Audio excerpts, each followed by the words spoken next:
Ellie, tell us a little bit about yourself, my friend. Where are you from? Years in the business? Can I just say this is the longest I've sat in one place for like years. Why do you think we put you last, Ellie? Yeah. Should be walking across the stage. Yeah, that's right. Ellie McIntire from the Metro Baltimore area. And I've been in the business since we've just found out, 21 years. Mm-hmm. Good for you.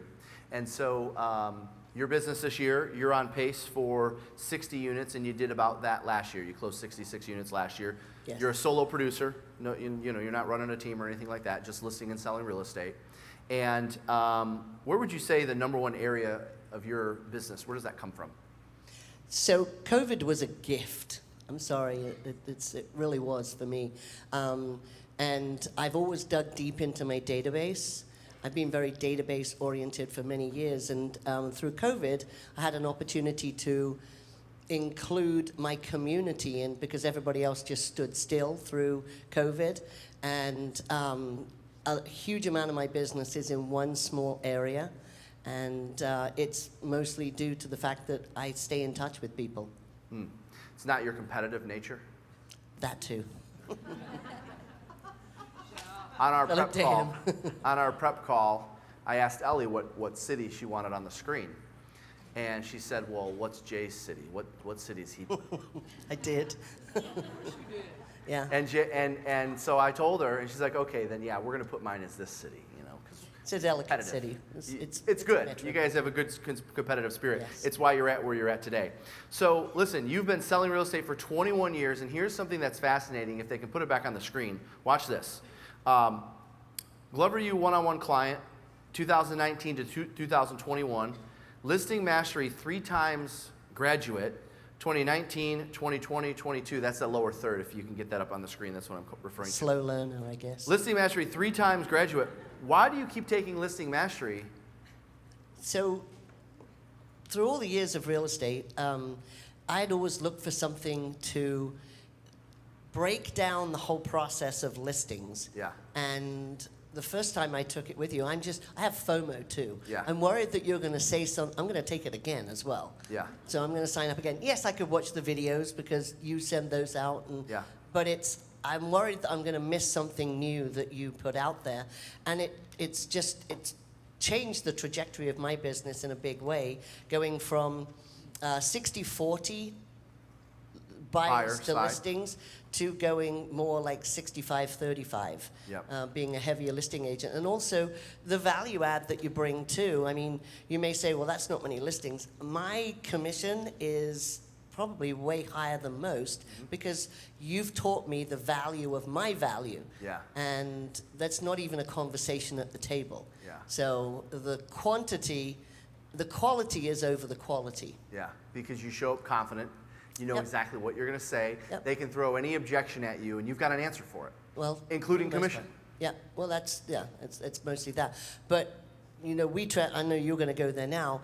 The pre-qualification script that you taught from the get-go in listing mastery has been the game changer. Mm-hmm. And just knowing if you're even going to go on the listing, if it's worthwhile, by digging deep and everybody will say, question.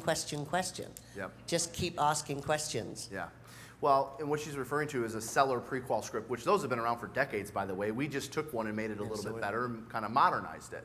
And so how did that change your listing business? When you say that was your game changer, how was that your game changer? Well, like I just said, you went by pre-qualifying someone. There were so many things that came up in that. One of which was, are you interviewing any other agents? Yeah. Well, yeah, that's a question, but it's not just, okay, great, then where am I in the, that's the usual thing. Am I first, second, or third? No, when you kind of threw in there, who are you interviewing? Yeah. That made a massive difference. If you can take that from your from that pre-qual script, now I can show up at the listing and I know who my competition is, and it's like red flag to a bull right there. But it's also you can spin anything. Yeah. You can take your statistics and you can spin their statistics, and it's just puts you in a strength position right from the get-go. Well, you know going into it who you're up against, so yeah, you know Yeah. your competition, you know And going you know what they're going to deeper. say in most cases, you know what they're going to present to them. Exactly. And going deeper on so tell me, in a perfect world, what would you like to sell your house for? Mm-hmm. I mean, that sounds so simple, and you just go, oh, okay, it's what you want to sell your house for. But the going deeper part, Yeah. the actual education on that has been a game changer. One of the things I really respect, as part of the Listing Mastery program, people can record their listing presentation and submit it. Would you know that out of, let's just say, if we have a class of 75 people, only maybe 7 to 10 people actually do? Well, the reason why you submit it is because I watch every single one of them and I critique them, and I'm going to give you tips to make you better. You're going to get a piece of paper with, the pluses and minuses of your appointment and what you can do to improve. You were one of the few of your class or classes that you continue to submit your listing presentation video. Why? I don't know. I seriously don't know. I mean, I'm a rule follower as well. So if you tell me a rule, I did it. Yeah.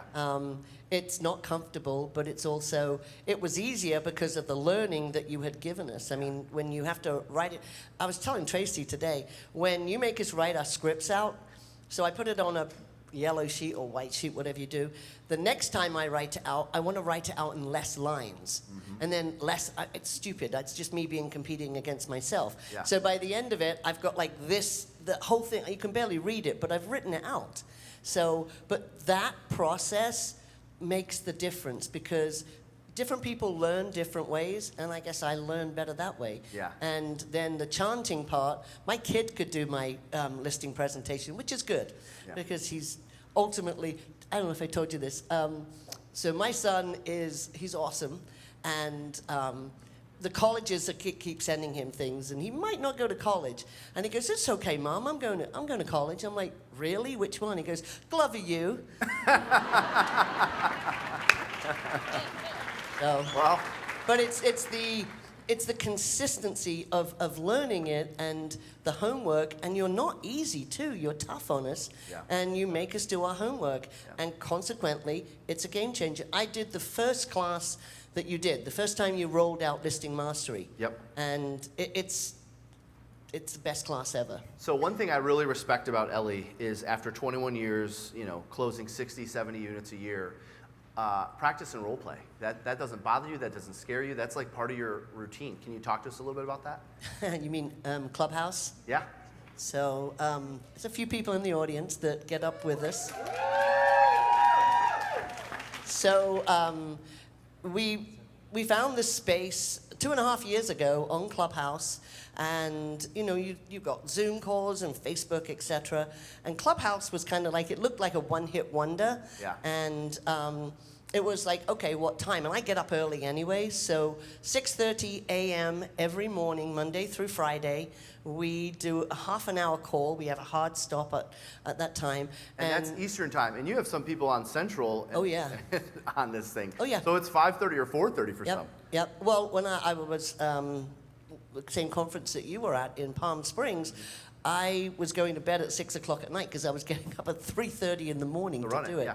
But I walk, and my co-host from Boston, Lee Corey, she walks as well. And we have a great time, and we role play pretty much every subject known to man. And we talk about the market, like this morning we did, the market of the moment. And we had people across the country telling us about that. But you come on as my special guest as well. When I ask him, he's really good about that. He has to reinstall Clubhouse every time, but it's okay. That's true. And Adam, who's part of Live on Real Media, he has a guest spot in the middle of the month. And it's just an informative place, and people say that they're in... Jack Smith said he was in the shower this morning, and... Whatever. Well, you can't see, so what does it matter? Exactly. I mean, that's perfect because, we're just walking around, but it's... but the role play part is we've grown. All of us have grown from the 2.5 years of doing this, and, most of the people that are on there all know about you, and they've signed up for your classes and coaching because of the influence that you've had on me as well. Yeah. Well, thank you for that, Ellie. Talk to me, last question I have is, we taught hybrid farming about 3 or 4 years ago. and you absolutely took it and ran with it. So talk to me about what hybrid farming looks like for you. And we're going to reintroduce some new concepts with it this week, by the way. So that was one of those mic drop moments when you talked about hybrid farming. I mean, everybody, well, no, not everybody, but if you send out postcards, et cetera, your concept of hybrid farming was getting in front of people consistently every single month. And I kind of ran with that. And I just printed up a piece of paper that's got the market report on it. And I don't take it to a massive area. We deliver between 175 to 200 a month. Not a big deal. Yeah. But it's every month we have something in there. We put, my interpretation of the market. I've then morphed into being like the local newsletter or the community newsletter, putting that on the back as well, and putting something in there as well. For Valentine's, the month of February, we'll put in a Dove chocolate. Yep. Or I put sunscreen in. So I put something in there every month. Mm-hmm. Football magnet, baseball magnet. Yep. Go O's. But something in there every month. And it's just been something that's been very consistent. Yep. And I can't imagine not doing it.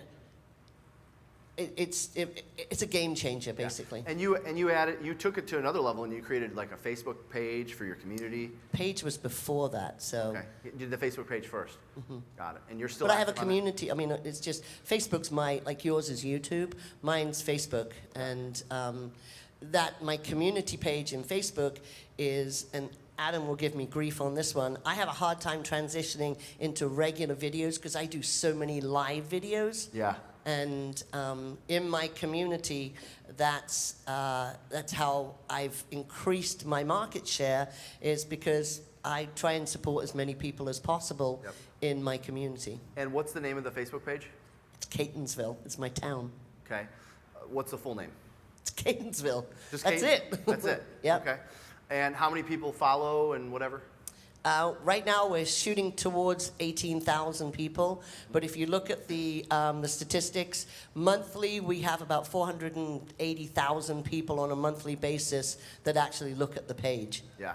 And that's something that you've been building for a while. So that's not going to be overnight for people. But absolutely, everyone in here, would you agree, should either have, if it's not a Facebook page, a Facebook group for their clients or for their neighborhood? Yeah, even on Clubhouse, we talk about the people that have actually put these ideas into place, and they've been successful with it. Yeah. So the community, and it ties in with doing it on YouTube. Facebook is less high maintenance, but I personally get a lot of return from that. Yeah. And VIP tickets to like concerts and stuff too, which is fun. That's cool. All right, let's hear for Ellie and all of our panelists. Great job, guys. Thank you.